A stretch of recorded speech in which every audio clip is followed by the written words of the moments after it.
Good evening, good afternoon, good morning, depending on where and when you're watching us from. Once again, it's a wonderful time to be here in African Corner, where we get to share with you different aspects of Africa. Today, we are discussing about dialects of the soil. And I've not changed my name. My name is still Motazi Wawashirawa Nyaga. Mojiroa Barea Karegeze. It is still me reporting live from Nairobi, Kenya. And I want to just tell you guys, I'm a Kenyan by birth and by choice. So I'm not a change. I'm still a Kenyan and an African by birth and by choice. Today we will be discussing about African languages with a twist of some insights where we'll be listening to our guests here representing various and diverse groups around the continent and most specifically here in Kenya. And in the spirit of Ngugi wa Thiong'o, in this famous quote that he says, if you know your mother tongue and you know all other languages of the world, then that is empowerment. But if you don't know your mother tongue and you know all other languages of the world, that is enslavement. So language is very pivotal in understanding a people and their cultures. It is language that embeds the tradition of various communities in Africa. And today we want to talk about that. We will be having wonderful guests. Some of them I can see they're already here, and we hope others will be joining us later. Ali, how are you? How is South Africa? How are you doing so far? Good evening, Kalivito Ki Ali Melekane. I'm joining live from South Africa at Limpopo, Kolitabe, the big mountains at Limpopo. You know, we are training with the stones, enjoying this site and doing well. And I'm pleased also to join the house. Thank you, Ali. You know, we here together with our wonderful guests. We are north of Limpopo but south of Sahara. So we are enjoying the equator. However, today we have a wonderful guest. I can see from all of them at the moment are representing from my side, that is in Kenya, and I will allow them to introduce themselves, so I don't want to do any injustice to them. And I will start with a lady, because they say ladies first. I'm going to start with the lady. She will introduce herself, and then we will proceed to Karugu, and we'll also now finish with Odur Omondi. Valentine, the floor is yours. Thank you, Ashira. As you've heard, my name is Valentine Wangoi Njoroge. I am a Kenyan by birth, Skiapia by choice. Yeah. I speak a few languages. I speak Kikuyu, my mother tongue. I speak English. I speak Swahili, and I speak French. So I'm looking forward to this because I'm very interested in languages. Thank you, Valentine. How do we say good evening in French? And how can you tell people to subscribe in French? Good evening in French is bonsoir. Bonsoir. And good evening. Sorry? How do you respond to bonsoir? It's bonsoir. Good evening. It's the same thing. Oh, that's nice. Yes. Karugu, as you are at it, please introduce yourself. Okay, my name is Karugu Kyugo. I speak Kikuyu, English, and Kiswahili, but there are 5 languages I want to master before I rejoin my ancestors. And the Luo language is one of them. The French, the Chinese, the German, and the Maasai. You see, I am an island. I think I explained that some time back. So most of my DNA is Maasai blood, and I would like to master the Maasai language, the Luo language in Kenya, and these other foreign languages. But other than that, I love the language. I love studying languages, understanding the original meaning of words in Greek, Latin, and all these words that we use in English have an original source. So many times I like going back to the original source to understand the original meaning of words. And that I do for many cultures. And that is why today I'm very excited to be amongst a panel discussing language. Because my understanding of language has enabled me to become a better man and a better human being. Thank you, Karugu. Thank you for that. Odur, please introduce yourself. Hello, good evening. Good evening, my parliament. I hope you're good. I'm Odur Omondi Ogara. My complexion tells you all where I'm from. And that is the Yeah, beauty. That is the beauty of yeah, Africa. that's the. However, Odor, you please mention your community for the people who are watching us from South Africa to understand what you're talking about. Yeah, my complexion. I come from the lakeside.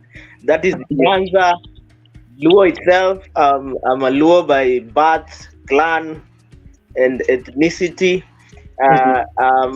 My mom comes from the Luya side. That is Western. She's a Maragoli, so I understand Swahili, English, very articulate Luo, Maragoli, and some bit of mixed languages. Today, Washira was teaching me a little bit of Kikuyu, and I came to know about life itself and everything revolving around family and so on and so forth. I'm glad to be here. Thank you. You know, I happen to be one of the teachers who teach Odor this wonderful culture of ours. However, Ali, maybe also for you, you can also just tell us for our Kenyan audience, you can introduce yourself again. Tell us the languages that you speak, and Yeah, no, nothing much, my brother. On my side, actually, I'm a Pedi. I speak Pedi. I know a couple of languages that we normally speak in South Africa, the likes of Sepedi, Setswana, Sesotho, and also the likes of Chivenda a little bit, Zulu a little bit. But I'm a Pedi. I'm a Pedi. But the thing is that, there are some of those people that you find that when we meet them, they just want you to speak their language. They don't want to learn your language. So those are some of the issues that I'm personally having. You find that I meet you, you want to dominate. You want me to speak your language, but you don't want to speak my language. That is something that we'll digest along the house as time we go. But let's keep rolling. That is nice. I've actually came to the other day I was having a conversation with another friend of mine, and I was trying to convince him that we normally like saying that Africans are stupid. But do you know it's only in Africa that you get people who are faceted, they are multilingual, if I can put it as such that if language was to describe intelligence, if language was the mark of intelligence, then Africans will come out as the most intelligent people, because it's only here in Kenya, for example, for myself, I can be able to speak Kiswahili, I can be able to speak Kikuyu, I can be able to speak English, and you see the likes of Valentine here, they can speak also even more languages, making them multilingual. And there are some people in other foreign parts of this world, let me not mention our various names here, but they can only speak one language, and yet they have the audacity to call the Africans stupid. However, let me not get high. I want to go direct to the questions, Ali. And I want to pose this question to all of our guests. And I'm going to start in that fashion I started with Valentine. I want to, because we're really talking about dialects of the soil, the mother languages that are there in the continent. Do you think, is it necessary? Why is it necessary to teach our children and the generation that are there and that they're going to come, both at home and in school? Why is it important? Why is it necessary for us to teach our generations that are here and the ones that are going to come our mother languages? Thank you. I think teaching children their mother language is very important, because it may not be entirely what gives you identity, but it is a very important part of it. As a language, it makes you a part of a community in which you belong to. So if I can speak Kikuyu, I'm already a part of a people that speaks Kikuyu. If I speak Swahili, I know I am Kenyan, I am East African. It makes me part of that community. So I think it's very important so that it gives the children identity. Nice, thank you. Karugu, I'll pose the same question to you. Why teach people their mother languages in Africa? Let me just say for two reasons. The first of which is self-love, because understanding the language of your ancestors is very critical in your loving of yourself, because that is the language your ancestors used to communicate through. So being fluent in it and being shown pride in knowing it is something that our kids should be encouraged. Being taught to listen to songs that spread and share messages in that language. There's something very beautiful about that. And again, I can talk a lot about the self-love, but I would also like to talk about the future. In Kikuyu, there's a proverb that says, "Mudomi mogeni kagia ritho gabere," na mogeni mutare, which translates to a wise learner throws his eyes ahead or sees into the future. And when we look at the future, we want many books written like the way Goge Wadhiongo wrote his book, Gahi Kadeda, I Will Marry When I Want. Books written in Kikuyu. We want to be writing books, acting and directing movies that are written in the Kikuyu language or in Luo or in Maragoli or in any other African language. Because in the Academy Awards, we normally have for best award for foreign language films. We are yet to start writing and directing and playing movies and skits written in our local languages. So it is imperative that we teach our children Kikuyu and these other languages, so that in the future they'll be the ones writing. And if they don't be the ones writing, at least they'll be writing and reading and watching what we have written and acted and directed. We want an Academy Award to be won by something written in some language in Zambia, you know? Yeah. So it is because of the future. That is really nice. You know, the future holds a lot. And I think I'm one of the people who think that we cannot know where we are going unless we know where we are coming from. Just to link it with what Karu was saying. Odur, the question is still the same also to you. Why teach mother languages to children, both in schools, in societies, now, and the people who are going to come behind? I think teaching our mother languages to children both at home and school makes it implicates our moral thoughts into shaping our own feelings and thoughts themselves. That is number one. It helps and molds our children and even the ones to come in critically analyzing the skills that are to be embedded in their lives. Thirdly, I think it helps in the second learning of other languages. Once your skills have been shaped to knowing your feelings and your thoughts, it is very easy and it is most easier to see into other languages and even have a sense of knowing that which is supposed to be done in other languages. So knowing your first language as a thought itself, it helps in shaping your feelings. How you shape your feelings helps you in knowing the rest of the languages and even the second languages, the third, the fourth, and the fifth. Without having a foundation on your first language, you cannot have foundation on the rest of the second languages that you're being taught. That is why it has that metaphoric name of mother language. Yeah. Thank you, Odor, on that. Ali, I can see some messages that are coming in.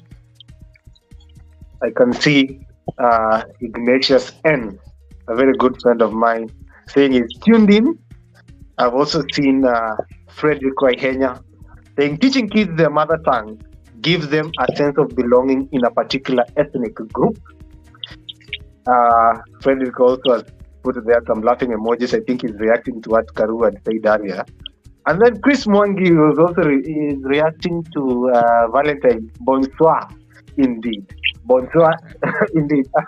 Also, we still want to tell them to keep on sending in their comments and also sharing the show today. And I think we should go back to the questions. Ali, do you have a question for our guest? No, very quickly. I just wanted to also to comment on the question that you were asking. Looking on why it is important that people need to be taught their mother language. You know that there are people who don't even know how to speak their language. And they see it as useless for them to be able to know their language because they will tell you that now we speak English. There's no need for me to know how to speak Swahili because I won't benefit anything in Swahili. My question to the house is that looking on the modern days, especially looking at the youth, most of the youth are saying that it's not important for them to know their mother tongue. Because even if you might know your mother tongue, be fluent in it, know how to write it, but still, internationally, so you need to know English fluently. So we see a lot of people spending a lot of time reading English material and bettering themselves how to speak English, not spending much of their time reading books or improving themselves in order for them to be able to know their languages. What can you guys say to those people who are actually, learning much in English, not taking into account the languages that they actually need to take into account, the likes of from where they're coming from? I will start with Karuku. Okay, so first of all, there's a very, very huge misconception that if a people are primitive, their language is primitive as well. So there's nothing primitive about any language. Language is a very complex, the most complex of human behaviors. The ability to speak, that is a thing that differentiates us from other animals. So there's a very huge misconception, especially since the coming of the white man, that the languages which we have been speaking on the continent for thousands of years are primitive and barbaric and uncouth. Yet that is a falsehood. And the moment you start thinking that there's something barbaric and uncouth about your language, it is yourself you think of as primitive. And we are definitely not here to say that we should not know English, because we do not want just to communicate with our tribesmen. The world is now a global village, and by all means we should master as many languages as possible to communicate with as many people as you can, But the idea that you should only improve on one language is wrong.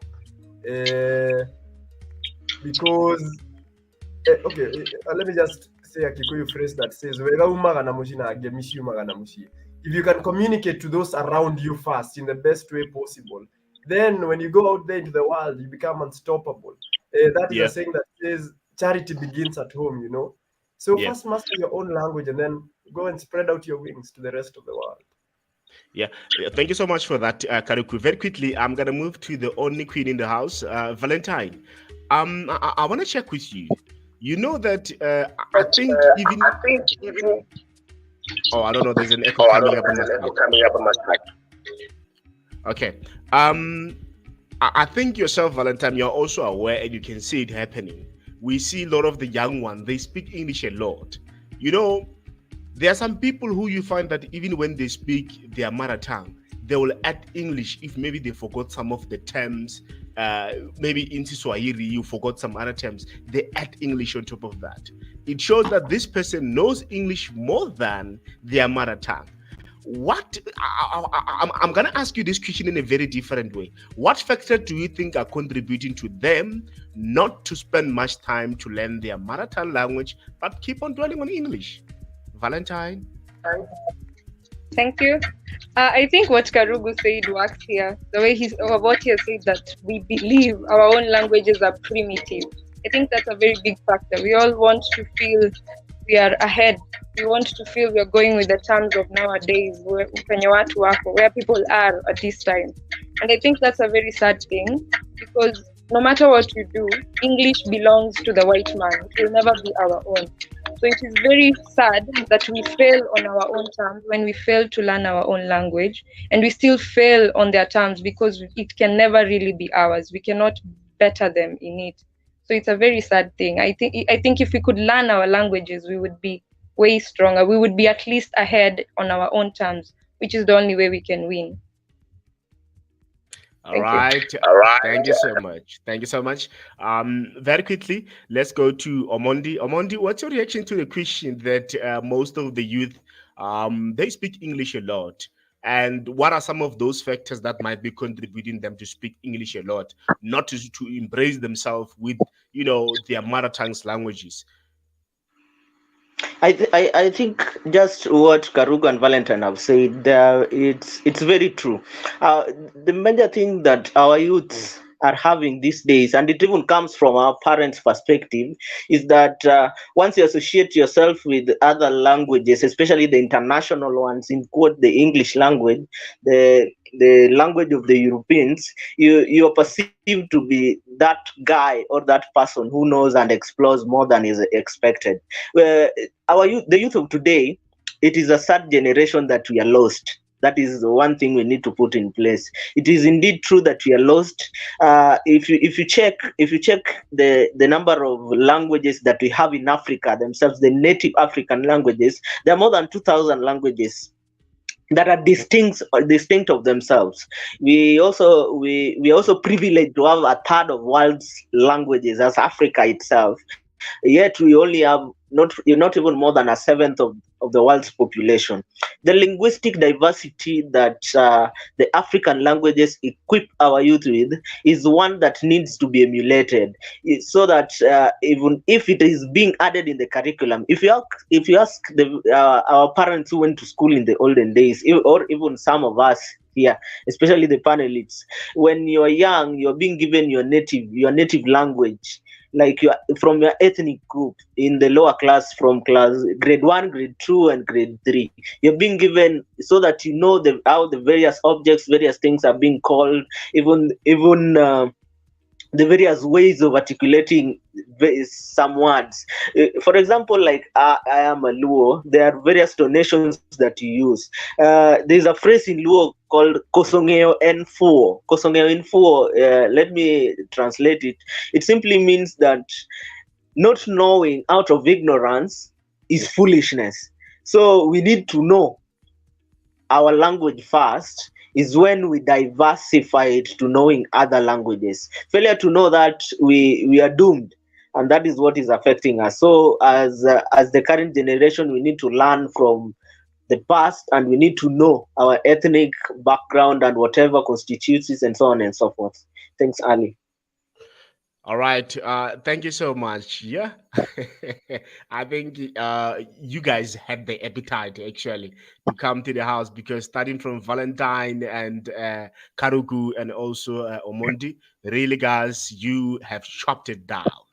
What you You know, Ali, just Yeah. allow me also to react on that. Okay, Remember please come in. when we started the show, I really wanted to link the importance of language. You see, language, as I keep telling people, is where the culture is where the tradition is in the language. It is embedded in the language. Without language, there's no tradition. Kiswahili tunasema mwacha mila ni mtumwa. Now, you cannot know where you are going unless, as Karu has just pointed a bit earlier, unless you know where you came from. You cannot know who you are. Some people can argue, let us agree to disagree. Some people can argue that they know who they are without really necessarily know where they came from. But for me, it's different. I really think in order for you to fully understand yourself, you have to know where you came from and your culture. And being part of the culture is the language. So it is so sad to see that there are some people who are not interested, especially the young people, with language. But however, Ali, I can also see Ignatius, our very good friend, is sending some comments here, and I will also be reacting to it. He says that something that's controversial in African countries is how some people will be more proud about their English name as compared to their African birth names.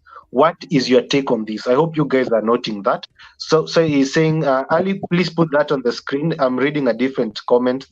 Yeah, that one. Something that's controversial in African countries is how some people will be more proud about their English names as compared to their African birth names. What is your take on this? I know this is a topic of discussion by its own self. That's why I normally like speaking about something I normally call, this is a theory that I'm developing called the impetus of the African identity, where everything that your identity lies and begins from your name, how you introduce yourself. Remember, we have started here, people have introduced themselves in different ways. My name is Mutavi Wawachilawanyaga. It boils down to a generation. And he's asking us, what is your take on this? And he's also saying he is a victim of this mentality. It took him 20 years until it got him to his 20s to see the importance of my people's language. And he's saying it is also together to learn. It's sorry guys. It's also tougher to learn your mother tongue as you grow older, or so I felt. I had to struggle to learn it simply because I did not put in effort while I was younger. And I know many of people are victims of this, including my own self. So I had to struggle to learn my language as I grow old. And I know some people can say this is you can blame the parents; they never did that. But at this particular point, I know I like to put it quite clearly. We cannot blame. We cannot blame the sins of the children on the fathers, or the sins of the fathers on the children. It's vice versa. At this particular point, there's an importance of learning your language, and also the parents should have done that. However, that is a topic of discussion, and our panel will be responding to that. Thank you, Ignatius, for bringing in that. I want to put my next question to Valentine. Valentine, who her other name is Wangoi, by the way. Wangoi Joroge. This is for you specifically. Foreign languages are obviously posing a threat to indigenous African languages with their growing popularity. You have mentioned to us you are a French speaker, you have learned French, and I do understand you also teach French. So the African Union formed something we call ACALA, or otherwise known as the African Academy of Languages. So what is your take on this issue, especially you as a person who can be able to speak this foreign language? What is your take that foreign languages are obviously part to be blamed of why our people cannot speak their own languages? What is your take?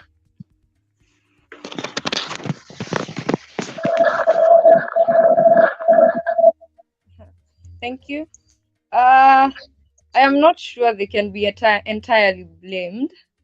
I think it's a personal initiative. They do come up. Yes, it is a challenge, because if you look at countries where they were colonized, for example, us who were colonized by the British, we speak English.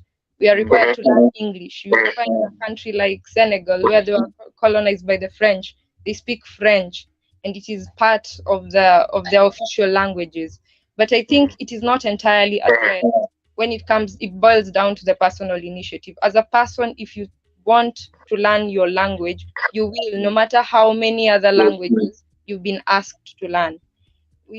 But as a government, I think as a government, it is not, and when the governments let their students learn foreign languages, I think that is a plus for us. But as you said, Ngogi wa Thiong'o said, if you learn a foreign language and you do not know your own, you become a slave. But if you know your own language and learn another one, you become empowered. So I think they are not a threat. They're supposed to be an addition. And that was my question. You have actually read my next question was, or rather, there's some background noise. I don't know what it's coming from my end. Sometimes I make mistakes while speaking in English, but you guys have to understand, English is not my mother tongue. It came with the ilikuja na meli. So my question is, Valentine, you have said in that spirit of that quote of Ngogi wa Thiong'o, you now, are you empowered? According to his quote, are you empowered? I want to pose that question to you. Yes, I do feel empowered. I think I am empowered. I can speak to people back in my hometown very fluently. I can speak anywhere in Kenya in Swahili. I can speak anywhere in East Africa in English. I mean, in the world in English. And I can speak in countries that speak French in French. I have a wider scope. I have many more people I can talk to and get their ideas and views. So yes, I am empowered. There are things a language can teach you that we don't realize before you learn that language. But when you do, you realize that language can also teach you things. So yes, I am empowered. Thank you, Valentine. Ali, I can see there are more comments coming in. Just allow me before I bring in Karugu and Odur back, just to mention them. I can see Mary Wanjiku is saying tuned in. Felix Wa Esther is saying, she's saying congratulations, tuned in. Elvis Motugi, our languages offer insights to our cultures and dimensions of human experience.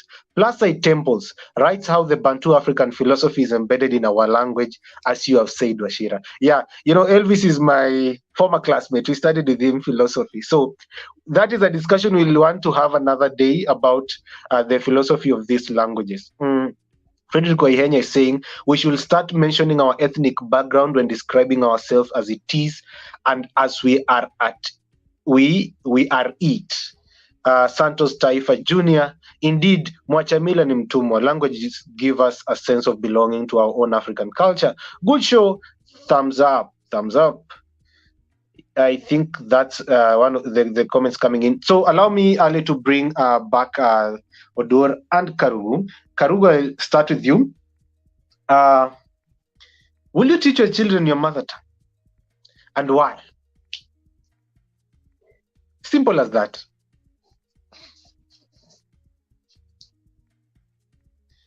Please unmute. Okay, yeah. So I'm saying I have no option because you see, my goal is to teach my children psychology and philosophy. And while I will teach them a lot of Western and Chinese and Russian psychology and philosophy, I want them to first understand African psychology and philosophy, which you said and which Elvis has commented is very much embedded in our culture. You know, we think that I think I mentioned this last time, that since we do not have books and I don't know, like many scrolls about our philosophy, that we do not have it, or psychology. No. We only need people to understand the meaning of our words. What a word means, for example, in our own language. What proverbs mean. What different old songs, what the messages different old songs were trying to pass.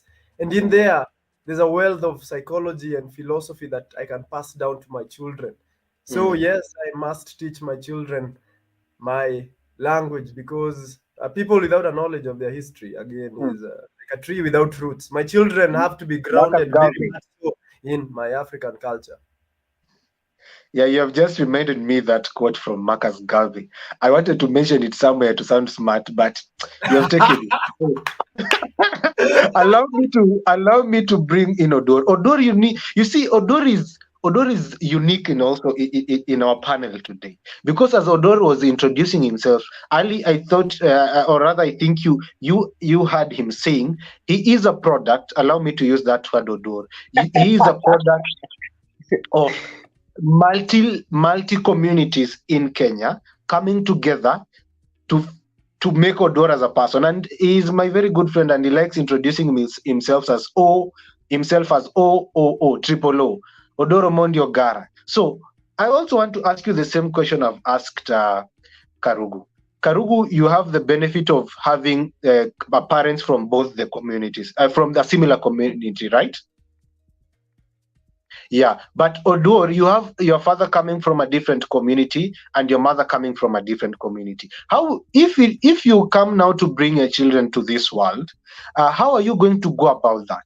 How are you going to teach them their language? How are you going to teach them? Which language are you going to teach them? And maybe, for example, if their mother is also from a different community. And as you are answering that question, I would like Karugu to be preparing his response to Ignatius, who posed a question about it was an issue about controversial African countries. You know, some people will be more proud about the English name as compared to the African birth names. So what is your take on this? Be preparing that, your response on that. And also, let me bring in Odor now. Odor, what is your reaction on that? Yes, thanks, Washira. As just Karugu has stated it, number one thing that my children will have to know is the foundation of their mother language. Their mother language, they must know my language as at first. I've stayed with a Maragoli, as I stated. That's my mom. The Maragoli all my life. And being that she didn't even have knowledge of law itself, and now she's been assimilated, and I'm proud to say that I've taught my mom Luo to some extent. She speaks fluent Luo than me. Yeah, but anyone, only that her complexion is not as dark as mine. She's browner than all of you here. So you cannot know the tribe and ethnic background that she comes from. But then she's the most fluent lady in both languages. She speaks fluent Maragoli, she speaks fluent Luo, and so on and so forth. So my children will have to be grounded in both languages, and I hope my spouse will also come from a different community, so that have to know their grandma's language, they'll have to know their dad's language, and also they'll have to know their mom's language. I think the knowledge of getting rooted and having the ground, the firm foundation of my native language will make them feel the sense of even teaching their peers of what is meant by knowing your language and what is meant by having diversity in the languages, and even the linguistic diversified tension of the languages as put by their father. We are proud that having children who know 3 languages, one from their mom, one from their dad, and one from their grandma. And God willing, I hope their grandma will be there to teach them a little bit of Maragoli. I can speak fluent Maragoli. I know how to understand the pros and cons. I know some songs in Maragoli, the culture, how burial is undertaken, and so on and so forth, how the language indignation is brought about, and so on and so forth. And Luo, let me go to the point of the one you wanted to bring to Karugu, on why youths and Africans take on African birth names. They might take on African birth names, while they tend to call African names as non-Christian. It's like we are pagan. When someone calls you Derek, it means that you're more of a Christian than. Don't mention that. No, they don't know that. So I don't know where this misconception came from. When someone calls me Oduor, or someone calls Valentine and not Njoroge, I feel and Valentine feels that she's asked, what is your Christian name? My Christian name is Valentine. While I'm being asked, what is your Christian name? I'm called Oduor or Gara. It feels like you're being asked, like, how in quotes, how do you have such as a Christian name? Does it mean that our names are paganist? So it bridges a sense of not having the wealth and acknowledgement of your names and ethnic background as to where we come from. I also have friends and peers who tend to believe that when I introduce myself with my surname and middle names in terms of in a congress or where we gather as a people, they tend to think that I try to affiliate myself with the other people. As a Luo, we are mostly in quotes associated with pride. So I feel proud when I stand and call myself. If you want me to give you a Christian name, I'll say I'm Triple O. If you want me to give you my name detail, I'll call myself Oduor, Omondi, Ogara. So there is that sense of belonging that I feel with my name when someone asks me, like, what ethnic community do you come from? When we are this one comes also to the government side and what is inflicted on us as youth and Africans, whereby we are asked of our ethnic backgrounds. We tend to say, I don't have an ethnic background, I'm a Kenyan. That question sounds as if you're too much on me, and so on and so forth. It also creates some sense of tribalism, nepotism, and so on and so forth. So I think it's just we need to be affiliated with civic education, that everyone needs to have a sense of belonging to that which is good and right, and that which is common to us. As I know, what is common to you is your name and the sense of belonging to which ethnic background you come from. It bridges a common language and that which is good and right in promoting your sense of an African person and an African member. Thank you. I know Karugu has a response to that, but please hold it. I know it is hot. I know, just hold it there. And also remember, you have a reaction to react to Ignatius. Ali, you have seen from what Odor has said, Africa at its best. You know, here in Kenya, I normally like telling you people from South Africa should watch this space. You better take care, because this is Africa at its best, at the equator. Is there such a scenario in South Africa? Do you have such kind of similar scenarios like Odor then in South Africa? And especially there, I understand it is not only different communities and different tribes, African tribes. We also have different races. How is it there? Now, this side is quite different, so to say. It's quite different because we have those who don't even want to have the Christian name or the English name. We have those who believe in having, their cultural name, which were given by great great grandmothers and great great grandfathers. If you make a single mistake and call that name in a wrong way, I'm telling you, some they might even tell you that, hey, Baba, I'll shoot you down. This is my great grandmother's name. You need to respect it. I'm telling you, there are those people. I remember there was a guy who I once went to school with. The guy was a Zulu. So by mistake, the lecturer pronounced the name incorrectly. The guy stood up inside the hall and said, "Yay, my name is Kokile. Correct my name in front of the people." So you can see those people, they understand what is happening. But with us, on other people, if you can just, pronounce the name incorrectly, we don't give it to them. We don't give them about that. And let me tell you this. Let me tell you this. There are some people today who are still confused on my side. Yeah.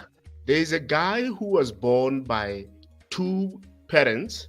One is a vendor, one is a pedi, which means there are two languages involved here, or there are two tribes which are involved.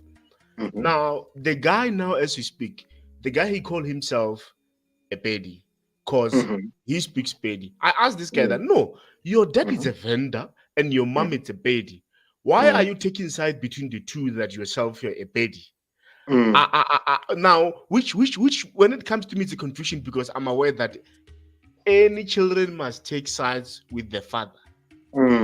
If your father is a vendor or your father is a Shona, you must be able to speak that Shona. And when people ask you a question that which tribe are you falling from within, you need to stick with the one from your father. I don't know from your side how things are happening this side, but one thing that I can also say, there are people who only having one name. Yeah. There are people who are only having one name. They don't have like their culture name. But with us this side, my brother, I'm telling you, it's very much important to have it because when we have issues, when we have to wake up, early in the morning, we go and bow down there and we call the ancestors. I can't call the ancestors and use Ali. I need to call the ancestors using the name that they gave it to me so that they must recognize me. So that's why it's very much important to have such things because the ancestors, in order for them to be able to recognize us, they need those names. You can't use your English name when they don't know those names. They don't know Ali. They know Malekani. And you see, when I was thinking about this topic, I was wondering, and I was asking myself, though this is a rhetoric question, why is it called the mother language? Why is it not the father language? And yet a child belongs to the father. However, Karugu, you had a reaction to make. But just before you do that, please, I want to ask Valentine a very small question. Valentine, do you have a French name? Have they baptized you a French name? Normally, when we start doing French in high school, they teach you how to pronounce your already Christian or English name in the French way. So, like, for example, Valentine would be Valenta or Valentine. Valentine. Hold it there. Okay. Karugu, now, I don't want you to burn with your reaction. I know your reaction is very hot. So the floor is yours. Remember, you have two reactions to make. Don't forget Ignatius' question. And also, you are reacting also to what Odur had mentioned earlier. The floor is yours. Okay, I think Odur has properly responded to... I'm looking for the comment by Ignatius. Ali can also put it on the screen. There it is. Oh, good. So some people are more proud about their English names. Again, this is basically an issue of self-esteem. Let me tell you, the more a person hates themselves, the more proud they are of their English language. It is as simple as that. Language has laws and mathematical laws. The more you hate yourself, the more you love your English name and hate your African name. But loving your English name does not mean that you hate your tribe. Because even these English names that we have come from great men, And for example, personally, for the last 5 years, I've been hiding the name Francis. Even here, I cannot even type it all. I have written F because I don't like to be associated with the whole name. Then recently, I've realized, because I used to be a Catholic when I was young, it comes from Saint Francis, and Saint Francis was a great man. But I am glad that I hated the name. Now I'm only working on loving it, rather than the opposite, working on loving my African names. But then to answer a more deeper question is that Ignatius says it is tougher to learn your mother tongue as you grow older. See, Western psychology, I want us to understand that it does not understand everything. It lies to us that there's a critical period, and indeed there is, but it is not as, it cannot change. These psychologists like to say there's a critical period between the ages of around 2 to around 11, where if you do not learn your language, you'll never learn it again. But that is for them because they're not very smart. When you have melanin, you cannot help it. You have to be smart. And we, even after that critical period, can still master our languages, So personally, I'm not like 7 or 8. I'm beyond 11 years, as you can tell. But I want to master other languages. So Ignatius, all you need is you need to be consistent. You need to understand your culture better. Do not, even I think Valentine can tell us, I believe they study some bit about the French culture for them to properly understand, that language. Because if I was to study, I tried studying the Chinese first, but I decided I'm going to study the Luo first. So for you to understand these languages, you need to understand their cultures and their songs. Listen to music as often as you can, and you will become like Odur's mother, who can speak, I think, Luo fluently. I think that is all. So about African names, the reason people again are not proud of the African names, just to add something else, is that they do not know who in their lineages had those names. For example, personally, I'm very fortunate. I can trace the name Karugu back to the 17th century. That's the first Karugu I can tell. And all these are great men. So when I know I have the name Karugu, I know it represents my grandfather. My grandfather was a great man. His grandfather, who was Karugu, another great man. The grandfather of my grandfather's grandfather was Karugu as well. And that is a truly great name. So our mistake is not understanding the people we are named after. And you do not need to know all of them, like all the way back to the 17th century. You just need to know your grandfather and your grandmother. And on the issue of where do you belong to the mother's side or to the father's side? The thing is, we need to understand that for many generations, we've not been taking the mother side very seriously. But science right now is showing us how instrumental the mother side is in your growth as a person. See, your mitochondria, which is a part of the cell that gives you energy, only comes from the mother's side. And that is a part of the cell that gives all cells energy. That you can only get from the mother.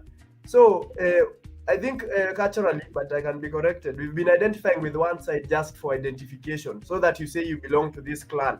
But you're a product of both lineages, because your mother had ancestors, and she had ancestors and ancestors all the way, and their DNA is alive in you. It is in your DNA, encoded right there, waiting for you to activate it. So you're a product of two sides that go all the way back to God. Yeah. Amen. Amen. Thank you to that. Thank you for that also, Karugu. You have just ended it well. Amen. You see, Karugu has bring in a very important point that I don't want to dilute. But allow me also to go back to Valentine and ask you a question that I think I should have asked you when we begin this episode. Why? That is my question. Why did you learn French? Why did you feel it was necessary? There are some people who are, let me say, African radicals, that they believe that anything to do with foreign and, anything foreign is bad. There are some people who don't even want to hear anything. But for us who are able to understand that when you know other languages on top of your mother tongue, that is empowerment. Maybe you can just put it for them here quite clearly and categorically. Why did you learn French? Personally, from a very young age, I always knew I loved languages. So I remember I could read the Kikuyu Bible in church by the time I was very small. Well, at the age where they had to let you read the Bible on the side because they can't see you from up there, you're too short. So I had a very big interest in languages since I was small. And as I grew in school, I got better with it. I was very good in English. I used to lead in class and Swahili. And I remember I did my nursery school in Kikuyu. So that was also a very interesting thing for me. So by the time I got to class 6, they started teaching French in the primary school I was in. So I was very interested, but the teacher left after only a year. So when I went to high school, I already knew that's what I wanted to do. So for me, it just started at a very young age. I was already always interested in languages. So I just needed to add one to what I already had. Yeah. Thank you, Valentine, for that. Before I also bring in Odor to answer a question that I want also to ask him right now so that he can prepare before I read the comments. Odor, triple O senior, you understand that you are an African enthusiast and also a Christian, right? And I want you to prepare to answer this question. How do you think we can find balance? And do you think even if there is balance at all in terms of language and Christianity? Because when you look in our African setup, for example, my original home place is Nyeri.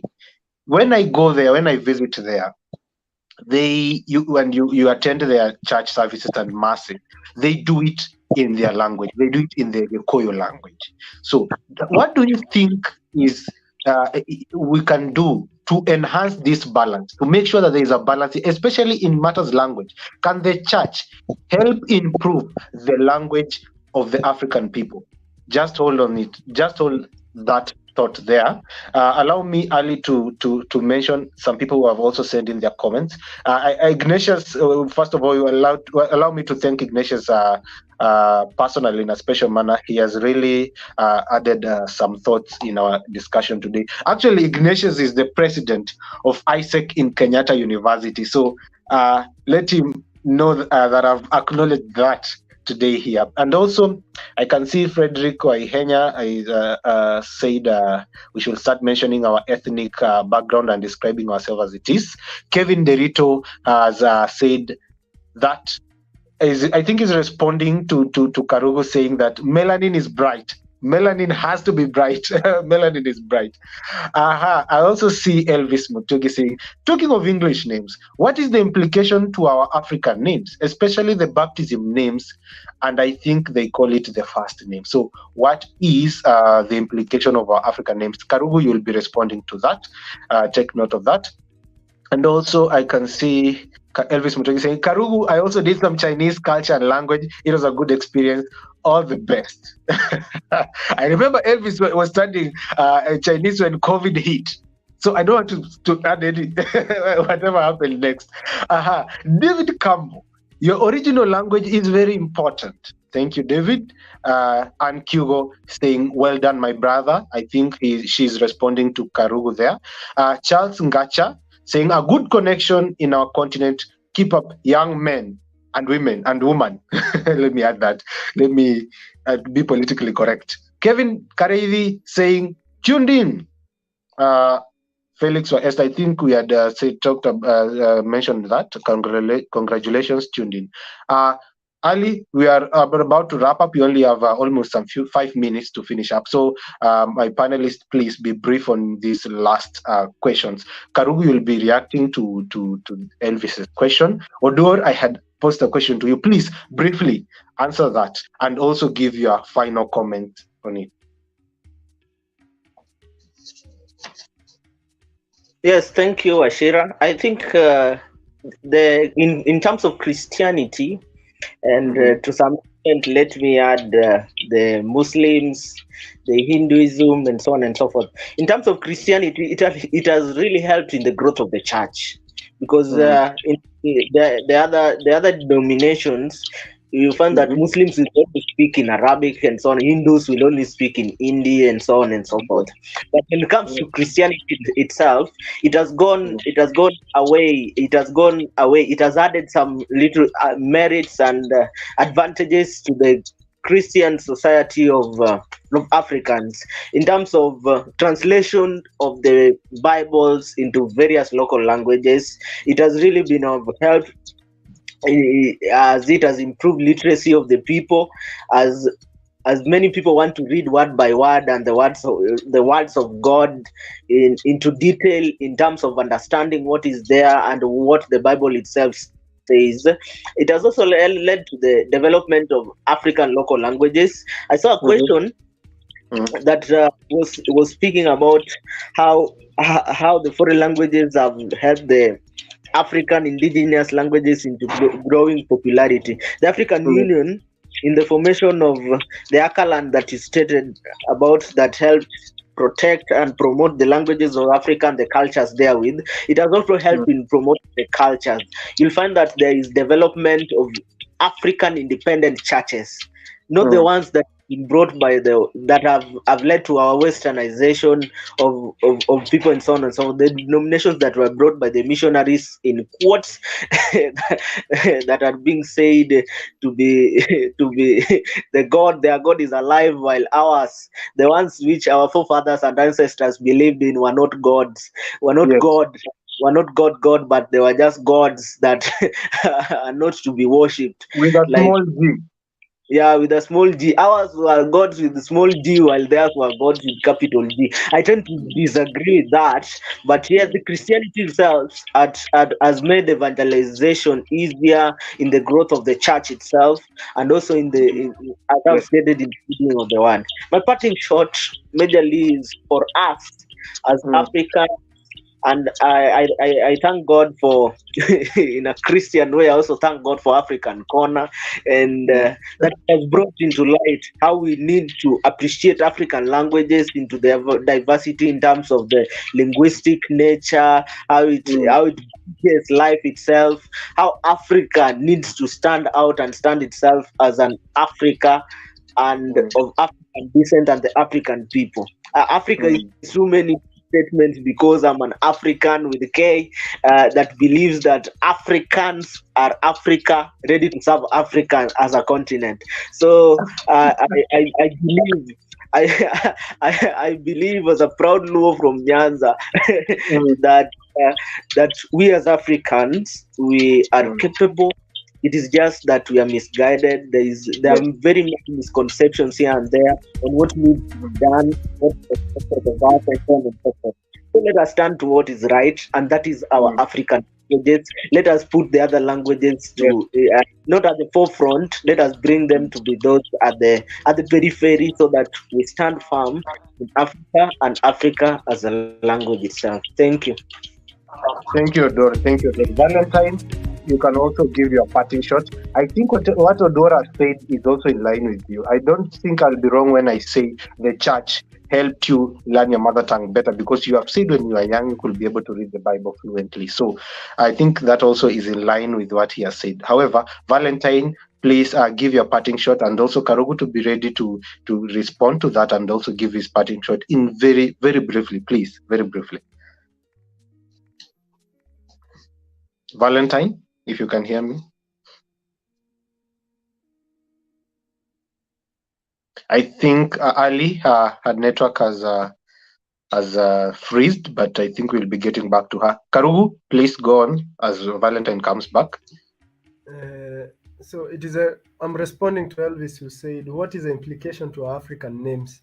How we put our Christian names first, and then our African names come second. See, that is a simple psychological trick to show you that whiteness should come first before your melanin, before your darkness. And it worked very well. And that is why we always place them first. We place their needs in front of ours, and we place their language in front of ours. So it worked. But now we have the knowledge that it was a trick they used to play with us. So there are many things we can do. And one thing we can do is, if you have an English name, you can introduce it as a very last name, you know. Like, for example, I'm Francis Karugu Kyugo. Now I can say I'm Karugu Kyugo Francis. But what really matters is not the order with which you introduce yourself. It is the order in which you value your culture and your language.